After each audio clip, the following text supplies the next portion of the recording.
Hello students, इस video में हम सोल्व करेंगे क्लास 11th एक्सरसाइज 16.3 एनसीईआरटी का क्वेश्चन नंबर फर्स्ट। तो फर्स्ट क्वेश्चन की जो स्टेटमेंट आपको गिवन है, एक सैंपल स्पेस गिवन है, यानी कि एस से हम डिनोट करते हैं W1 से लेके W7।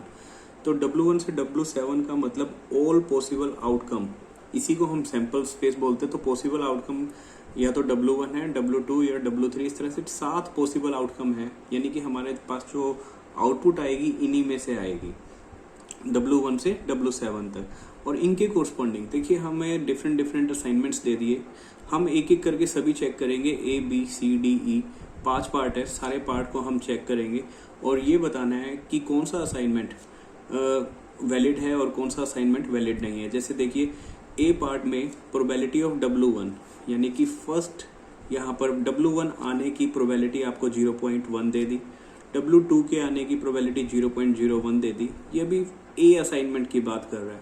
इसी तरह हर एक के कोरस्पॉन्डिंग हर इवेंट की प्रोबेबिलिटी की वैल्यू आपको दे दी। और लास्ट में पूछा गया कि कौन सा असाइनमेंट इसमें से वैलिड है और कौन सा असाइनमेंट वैलिड नहीं है।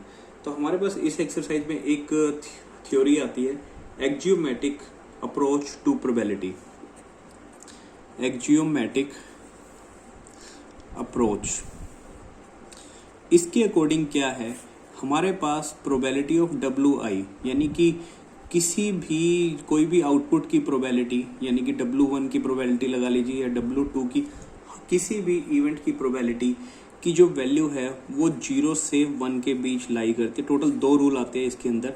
अगर जो हमारे पास असाइनमेंट इन 2 रूल्स को फॉलो करेंगे वो स्टेटमेंट वैलिड होगी, और जो इन दोनों रूल्स को सेटिस्फाई नहीं करेंगे तो हम कह देंगे कि जो हमारे पास असाइनमेंट है वो वैलिड नहीं है। तो 2 रूल कौन से हैं? सबसे पहला रूल, हर प्रोबेबिलिटी की वैल्यू, मान लीजिए W1 कोई इवेंट हमारे पास आ रहा है, उसकी प्रोबेबिलिटी की वैल्यू हमारे पास होनी चाहिए 0 से 1 के बीच। प्रोबेबिलिटी की वैल्यू कभी भी नेगेटिव नहीं हो सकती और प्रोबेबिलिटी की वैल्यू 1 से ग्रेटर नहीं हो सकती। तो पहली कंडीशन, प्रोबेबिलिटी की वैल्यू 0 से 1 के बीच लाई करेगी। और दूसरी कंडीशन हमारे पास ये है, अगर हमारे पास ये देखिए सैंपल स्पेस में 7 हमारे पास एलिमेंट आया है, तो हर एक जो भी प्रोबेबिलिटी ऑफ W1 है प्लस प्रोबेबिलिटी ऑफ W2 है, इस तरह से करते करते प्रोबेबिलिटी ऑफ W7 है, यानी कि इन 7 इवेंट्स की प्रोबेबिलिटी का सम हमारे पास कितना होना चाहिए? 1 होना चाहिए। अगर ये दोनों कंडीशन, जो असाइनमेंट इन दोनों कंडीशन को सेटिस्फाई करते रहेंगे वो वैलिड होंगे, और जो इनको सेटिस्फाई नहीं करेंगे वो वैलिड नहीं होंगे। जैसे फर्स्ट पार्ट में देखिए, फर्स्ट पार्ट W1 W2 हर एक W7 तक हर एक की प्रोबेबिलिटी आपको गिवन है, और आपने ये बताना है कि क्या ये असाइनमेंट वैलिड है या फिर नहीं है। तो हम ये देखेंगे, हेयर फर्स्ट पार्ट में हम इस तरह से लिखेंगे, here probability of each outcome, हर आउटकम की प्रोबेबिलिटी क्या है। आप देखेंगे हर एक केस में जो प्रोबेबिलिटी की वैल्यू है वो क्या है? पॉजिटिव है, कहीं पर भी आपको नेगेटिव नहीं दिख रही हर एक केस में, क्योंकि फर्स्ट पार्ट की बात कर रहे हैं। हर एक की प्रोबेबिलिटी, W1 की प्रोबेबिलिटी, W2 चाहे W3, W4, W5, W6, W7, हर एक केस में प्रोबेबिलिटी की वैल्यू क्या आ रही है? पॉजिटिव आ रही है। और साथ ही साथ एंड लेस देन 1, क्योंकि फर्स्ट कंडीशन यही थी, प्रोबेबिलिटी की वैल्यू नेगेटिव नहीं होनी चाहिए और 1 से ग्रेटर नहीं होना चाहिए। तो पहली कंडीशन तो ये A पार्ट सेटिस्फाई कर रहा है। और साथ ही साथ हम यहाँ पर चेक करेंगे, इस केस में सभी प्रोबेबिलिटी का सम, यानी कि प्रोबेबिलिटी ऑफ W1 0.1 दे रखा था, तो 0.1 plus 0.01 plus 0.05 plus 0.03 plus 0.01 plus 0.2 plus 0.6, यानी कि जितनी भी प्रोबेबिलिटी आपको यहाँ पर गिवन है उन सभी का जब आप सम करेंगे तो आप देख लीजिए वो कितनी आएगी? 1। तो हमें यहाँ से पता लग गया कि ये दोनों कंडीशन सेटिस्फाई हो गई। प्रोबेबिलिटी की वैल्यू पहली 0 से 1 के बीच भी है, और सभी की सभी प्रोबेबिलिटी का सम आपको कितना मिल रहा है? 1 भी मिल रहा है। तो इसीलिए जो ये फर्स्ट स्टेटमेंट है वो हमारे पास क्या हो जाएगी? वैलिड। तो पहली स्टेटमेंट हमारे पास हो गई वैलिड। अब इसी तरह दूसरा पार्ट देखिए, दूसरे पार्ट में भी आपको, दूसरे पार्ट यानी कि असाइनमेंट B में आपको दे रखा है हर एक प्रोबेबिलिटी की वैल्यू 1/7 1/7 1/7 1/7 1/7 1/7 1/7। तो हर एक प्रोबेबिलिटी की वैल्यू कहीं पर भी आपको नेगेटिव नहीं दिख रही और कहीं भी प्रोबेबिलिटी की वैल्यू 1 से ग्रेटर नहीं है। तो पहली कंडीशन सेटिस्फाई।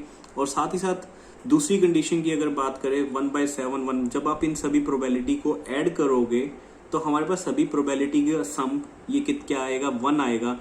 तो दोनों कंडीशन सेटिस्फाई हो गई। तो इसीलिए जो पहली स्टेटमेंट थी यानी कि ए असाइनमेंट वो क्या था, वैलिड। दूसरी स्टेटमेंट भी हमारे पास क्या आ गई, वैलिड। तीसरी स्टेटमेंट यहाँ पर देखिए, हर एक W1 के कोरस्पॉन्डिंग हर एक जो भी हमारे पास सैंपल स्पेस में एलिमेंट है उसकी प्रोबेबिलिटी दे रखी है। इसमें हमने देखा कि जो हमारे पास फर्स्ट कंडीशन है वो तो सेटिस्फाई हो रही है, हर एक की प्रोबेबिलिटी 0 से 1 के बीच है। लेकिन जो दूसरी कंडीशन है, जब हम सी पार्ट की बात कर रहे हैं, सभी की प्रोबेबिलिटी का सम करेंगे। सम जैसे ही हमने किया 0.1 प्लस 0.2 प्लस 0.3, आप इनका टोटल करके देखिए ये 1 से ग्रेटर हो जाएगी। तो अगर सभी की प्रोबेबिलिटी का सम 1 से ग्रेटर आ रहा है तो वो पॉसिबल नहीं है। तो इसीलिए ये जो सी स्टेटमेंट है वो क्या हो जाएगी, नॉट वैलिड। सी स्टेटमेंट हमारे पास है नॉट वैलिड।